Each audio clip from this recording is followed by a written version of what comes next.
Hello everybody. I am David, Head of Communication at MedinCell. Welcome to our video conference dedicated to the results of our fiscal year that ended March 31st. We published today a press release at the closing of the Parisian market with our consolidated financial results. It's available on our website. Today we have with us Christophe Douat, our CEO. Hello, Christophe. Hello, David. And Rémi Arango, our CFO. Hello, Rémi. Hello, David. Hello, Christophe. Hello, everyone. Before they speak, I want to remind you that you can ask questions by using the chat tool on the right of your screen. We already received questions. Thank you again for being with us tonight. And Christophe, I leave you the floor. It was a great year for MedinCell. Yes, thanks, David. In case you didn't guess, we are based in France. And I'm actually talking from our offices in Montpellier, in the south of France.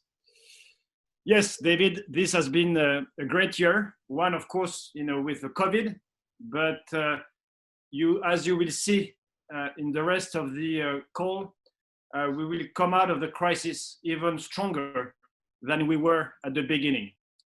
We have done a lot of efforts to protect the company and its employees. And very importantly, our portfolio has evolved very nicely. We have kept the rhythm and we are on plan, on track.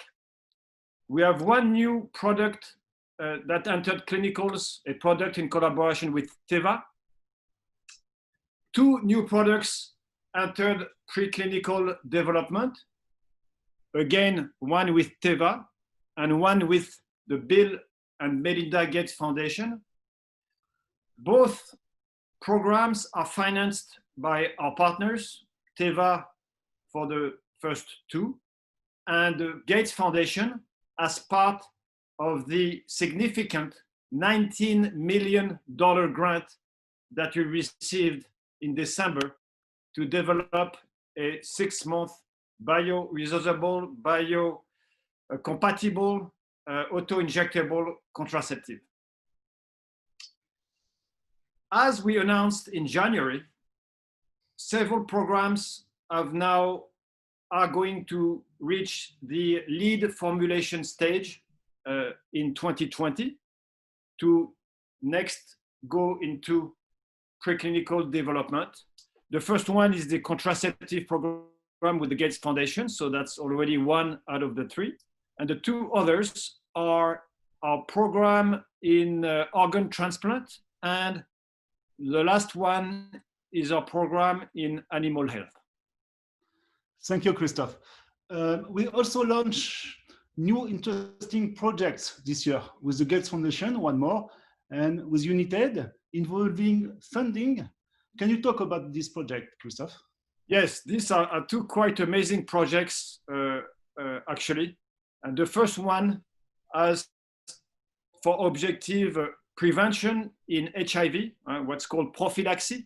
The goal is to inject a new generation HIV drug over a few months so that the patient is protected against HIV infection. We have already obtained some quite encouraging in vitro results. The second one is a project financed by United, which was announced in March, with a $6.4 million grant using ivermectin to break the transmission vector of malaria.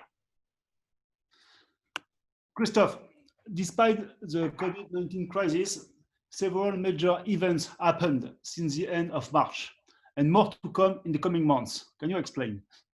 Yes, first, our lead program, which is in phase 3 with Teva, just completed recruitment. It's a great news, all the more that there was uncertainty during the crisis about clinical trials in the US.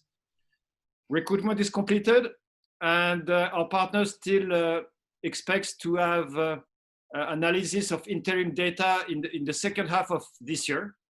As a reminder, this is a program targeting schizophrenia. Schizophrenia is a very severe disease that with a 1% prevalence, patients that do not follow their treatment get hospitalized, and there is also social consequences. And so having a long-acting injectable, that ensures that the treatment is taken is a great advantage. We have 3 programs with antipsychotics with Teva, and Jaime will remind us of the financial metrics. Thank you, Christophe. Yes, indeed, this deal with Teva is a classic biotech pharma deal. Teva is in charge of all the development costs and will ensure also the commercialization of the different products. In return, Medincell, we will receive milestones of up to $122 million per product. So for the 3 products, that would be a total up to $366 million. And Medincell will also receive royalties from the first sales of the products, high single digit. Thank you, Jaime. Second most mature program, it's a program that intends to reduce pain, inflammation, and therefore opioid consumption after orthopedic surgeries. The first indication is knee surgery, the surgery where patients use the most opioid. And you know that the opioid crisis was the priority of the FDA just prior to the COVID crisis. The great news here again is that phase 2 is completed, and the management of our partner expects to enter directly into phase 3 without a phase 2A before the end of the year and after validation from the FDA this summer. Jaime, can you please just remind us of the metrics? Sure. Similar to Teva, AIC will assume all the development costs of this project. However, Medincell will not receive milestones, but on the other hand, Medincell will get 50% of the profits that will be generated from the product. Thank you, Jaime. Now, some of you, of course, are expecting some further information on the COVID-19 program. It created a lot of interest, and we believe it is justified, of course. As a reminder, we call it the third path. The first path is curative treatment, the second is vaccine. But nobody knows when and if vaccines will ever arrive, plus viruses have mutants. And so there is room before that for a third path, which is prophylaxis, prevention, which could also complement vaccines as well. When you do prophylaxis, you can, of course, administer oral treatment, but as soon as you stop your treatment, you're not protected anymore. So this is a field where long-acting injectables are absolutely key. And this is why in HIV, all the prophylaxis programs, have now long-acting injectables. We work with ivermectin. It's not just a random choice. We chose this API because it has shown efficacy in the past, in vitro and in vivo, on several viruses: dengue, West Nile, HIV, pseudorabies, and some others. And we knew there was a potential, against COVID. And then things accelerated. Australian University showed that it was destroying the virus on cells in vitro in the lab. And then several observational studies, not clinical studies, just observational studies for now, showed that it could have a potential impact by decreasing significantly mortality among hospitalized patients. But further, and most importantly, beginning of May, there was a publication from one of the most prestigious hospitals in Paris, La Pitié-Salpêtrière, and Dr. Zahir Amoura, and Dr. Changeux, one of the greatest neuroscientists of our era from Institut Pasteur. And they described the hypothesis explaining why smokers seem to be protected against the virus.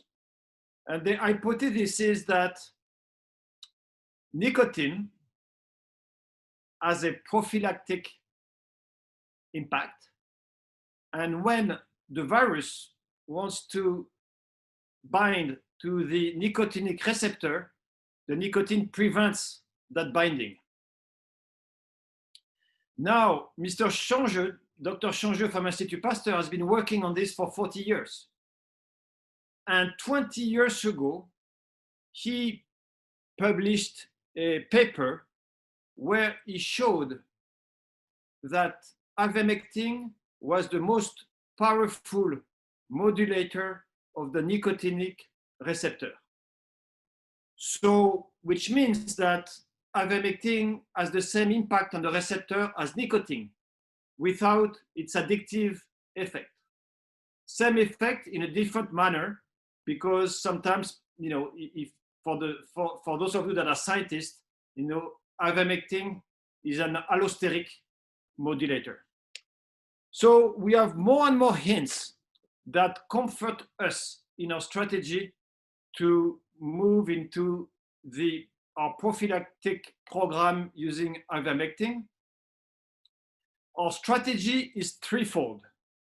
First, we intend to validate the protective effect of ivermectin in vitro on cells, and we expect data this year.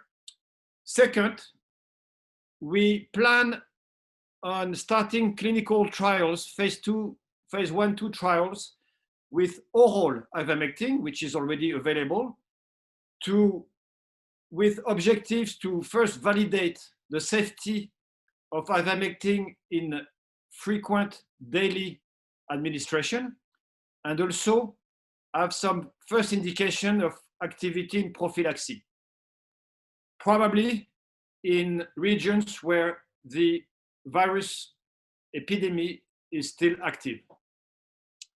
So we could have data before the end of the year, of course, subject to the evolution of the pandemic and of the possible recruitment. There are many other studies ongoing. You will notice there are about 15 of them on clinicaltrials.gov. Some of them in prestigious places like Johns Hopkins or the university in Japan, where the inventor of ivermectin, Mr. Omura, works. He received the Nobel Prize of Medicine in 2015 thanks to his work on ivermectin. So first part in vitro, second part clinical trials. These other trials, of course, worldwide, will all feed our strategy, and our goal is to show that ivermectin works. If others work on it, this is even better. But the final goal of MedinCell is to develop a long-acting formulation to have efficacious prophylaxis. Third, we are already working full blast on a new formulation of ivermectin, 1 month and 3 months. Our team has done remarkable work in the last few weeks, and we intend and expect to have a final formulation at the end of the year, which is remarkable. The goal is to be ready in 2021 to enter regulatory development and a potential phase 3, of course, if there is a new wave of COVID. There are many ways or many subsidies given by governments, foundations to finance this type of programs, and we are actively looking at ways to finance it, through those means.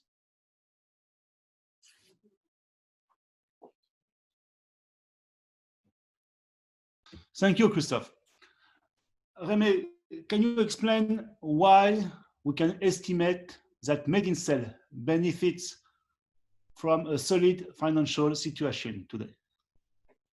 Sure, David. So our treasury levels today are really comfortable, which translate into a solid cash visibility. We have today over 30 million available for MedinCell, and it's split as follows. At the end of March, we had 16 million euros as part of cash and cash equivalent instruments of 12.4 million, and also short-term and long-term investments. But since then, we have received 3.1 million euros that correspond to the research tax credit that we can get from the French government, and that is coming from the calendar year 2019. And apart from that, we also announced last week that we received a loan from our partner banks that is in the form of state-backed loans of 10.9 million euros. And apart from that, we also have access today to 5 million euros concerning the loan with the European Investment Bank. And this to take into account of the cash burn rate, operational cash burn rate that we have today of about 1.5 million euros per month, which was for the prior year in line with our expectations. Thank you, Remy. Can you tell us more about costs and revenues during the past fiscal year? Absolutely. The revenues that we reached were 6 million euros. That's a growth of about 48%. This revenue is composed in three ways. One is the milestones that we received last year from our partner, 1.3 million euros. The services that we rendered to the Gates Foundation, 1.5 million euros, and the rest corresponds to the research tax credit that, due to the consolidated financials, IFRS, we recognize in the top line of 3.1 million euros. Let me remind you that the revenues may vary significantly from one year to another, which is because they're linked on the advancement of the different projects of our partners, and therefore the milestones that we receive one year to another, and also depending on the advancement of the different projects that we have with the Gates Foundation. Now, if we talk about the expenses, they reached 25.2 million euros, a growth of 29% compared to the same period last year. From these 25 million, 17.2 correspond to research and development charges and investments. So 95% of the growth of the expenses, of the total expenses of the company, were coming from the R&D line. That's where we invest. That's in line with our forecast, and of course, in line with our strategy. Something about the other expenses? No? Okay. Yeah, thank you, David. Concerning the other expenses, which are business development, marketing, support functions, G&A, they had a limited growth of 5% and are in line with the forecast. Thank you for the reminder. You're welcome. Thank you. So let's look ahead a little bit now. How could income and expenses evolve during the current fiscal year, Remy? The revenues that we can count on today are based basically on the revenues linked to the advancement of the projects that we have with the Gates Foundation, the contraceptive product, and also the works that we will rehearse for Unitate, for the malaria project. In addition to that, we are expecting a milestone payment for the end of the phase 3 of the product that we have today with Diva, and possibly the milestone payment for the second antipsychotic project, which will end its phase 1 later on. The good news is that today the programs are advancing well, and our partners, they have not communicated any bad news on the current clinical trials. On the operational expenses, excellent news that considering our financial situation today, we have decided to return to normal activity. Let me remind you that in the beginning of April, we put in place a partial activity. Why? We decided to maintain our strategic projects, delay the expenses that could be delayed in order to maximize the cash visibility. Now, we continue to be very alert on our cash position. That's in the DNA of MedinCell, and that's what we will continue to do in the future. Now, talking about our operational expenses, we're expecting these expenses to grow between 10 and 15% for the current fiscal year, taking into account the advancement of our internal projects. Now, one thing to pay attention to is that this guideline excludes expenses that are linked to the COVID program, for which a separate budget and separate financing resources will be specifically found. Thank you, Remy. Can you now share your analysis of our debt? The debt is very important. Today, at the end of March, we had 32.7 million euros gross debt. But what is important is that our debt is very well structured. What I mean by that is that 84% of that debt shall be reimbursed after June 2023. So for the next 3 years, we'll have limited cash going to reimburse the current debts. And by that time, we should already be receiving regular royalties from the first product that should be on the market by then. Since the 8th of March, our historical bank partners, the Banque Populaire du Sud and BNP Paribas, have given us a loan of 10.9 million euros, which is under the instrument called over here in France, PGE, or state guaranteed loans, with excellent conditions. And let me remind you that these are non-dilutive instruments. What I can say today is that we are even stronger financially, despite the current COVID crisis. However, on another side, we could be looking also at a capital structure reinforcement. This is something that has already been announced in the past. We continue to evaluate the opportunity to do a potential capital raise to reinforce the capital structure of the company. However, should we do that, that should be on a limited amount. We do not need the cash today, but something that I'm working on is about optimizing the financial structure for the company.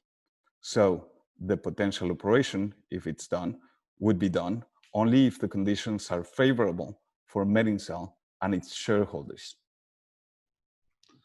Thank you very much, Remy. Before we answer the questions we received, few words to conclude, Christophe? Yes, thanks a lot, Jaime. This was very clear. First, again, this has been a great year. You know, we have great news flow coming this year again.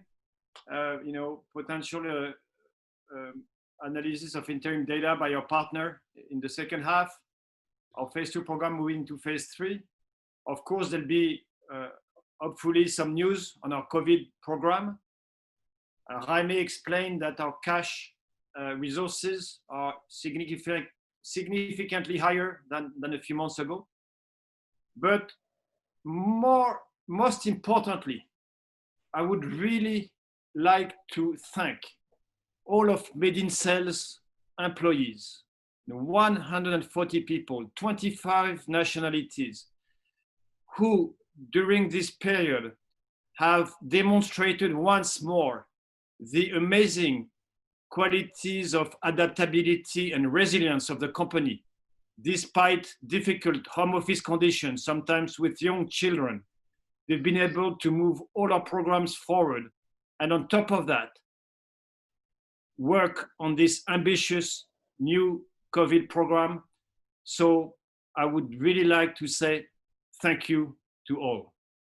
And now I suggest we start with the questions. Yes, Christophe. So a few questions. First, maybe Christophe, you can answer. I'm not sure. Ivermectin is a recognized antiparasitic. This is certain. My question is, can it also act as an antibacterial targeting more particularly bacteroid, including Prevotella? Thank you. I don't know if you can answer. David, thank you. It may be an interesting question, but I won't comment here. I don't think it is related, to Made in Cell and activities. Yes, I can confirm. Next question. You say that you have enough cash money for next year. So why do you talk about an AK? Thank you for your answer. Yeah, an AK, it's a capital increase, potential capital increase. Indeed, our treasury situation has largely improved. However, we also need to look into reinforcing our capital structure. This is what is important in order to enable us to work on other solutions, potential non-dilutive solutions for the future. Now, this is something that we're looking at. This is something that we have said in the past. We always look at the different options, and all the options are always on the table for us. Thank you, Remy. Next question for you, Remy. Are you anticipating milestone payment from Teva for NDC IRM in this new financial year? When will the royalty revenue stream kick in? Right. So from the revenues that we can expect this year, there's this milestone payment coming from this program, NDC IRM, concerning the end of the phase 3. So we're expecting that. I cannot disclose amounts. We're not allowed to do that. Now, the royalty revenue stream, we will begin touching those royalties from the first sale of the products. So assuming, under the hypothesis that the product is launched in 2021, that would be the first date when we will perceive these royalties. Thank you, Remy. Christophe, has you demonstrated the positive effects of an injectable long-acting formulation of ivermectin on Onchocerca ogangi in zebu cattle?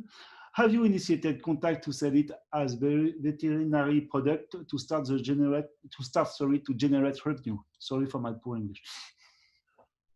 Thanks, David. Of course, this could be an animal health program, but this particular study you refer to, and which we published with IRD in France, the goal was to do a proof of concept showing that when we injected cattle with ivermectin, mosquitoes that bite the cattle die. This proof of concept, which was successful, helped us, get the support of United to finance our malaria program. If you translate this to a human population during rainy season, and if you inject men and women with the long-acting ivermectin injection, all the mosquitoes that carry malaria that would bite them would die, preventing, infection of other people. So the goal here would be to break the malaria transmission vector and other great pandemic, especially in Africa, where there is a lot of still death of children, due to malaria. Thank you very much, Christophe. This was the last question. Maybe you have a word to add, something for the conclusion, Christophe? Thank you again for your attention. As you see, Made in Cell keeps moving. The team here is very proud of its achievements. If you have particular suggestions to improve communication with you, our shareholders, please let David know. He loves that. And we are looking forward to speaking to you soon. Thank you again for attending this presentation. Thank you, Christophe. Thank you, Remy. And thank you all for being with us today. For your information, the replay and the transcript of this meeting will be available quickly on our website. So good evening, everyone, and see you soon. Bye. Thank you, everyone. Thank you, David. Bye. Thank you. Thank you.